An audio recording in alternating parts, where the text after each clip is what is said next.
you're suffering from sciatica, this is something I see a lot in the clinic. From pregnant moms, they start to develop sciatica, or after they get an epidural injection. That is the most common thing that I see. They come in and they say, in that exact space, if you're a mom, you exactly know what I'm talking about.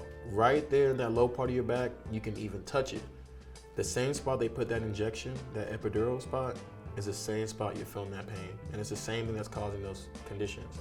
Now, I'm not saying it was the epidural that caused the pain, but we all know that it was after that epidural is when you started to feel it. Sciatica is also common in certain athletes that I'm seeing a lot in. Overall, I treat it the same. So in this sciatica situation, the nerve is being compressed at that L5-S1 typically, or the piriformis muscle is compressing on the sciatic nerve, which causes tingling going down the back, posterior thigh, into the calf, behind the knee, and down even to the bottom of the foot for some people when it gets really bad.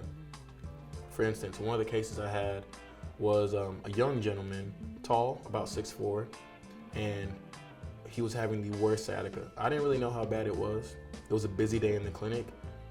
The hallway was full, clinic was full, and I opened the door and I look out into the hallway and I see a guy laying on my floor. Now, I'm looking like, okay, who let him lay on the floor? What's my staff doing? What's going on? Did anybody injure him in here? Come to find out, that's the only way that he could find relief is by laying down. And so he just did that right there in the clinic. As I brought him in and I did his history, he said he's not even from here.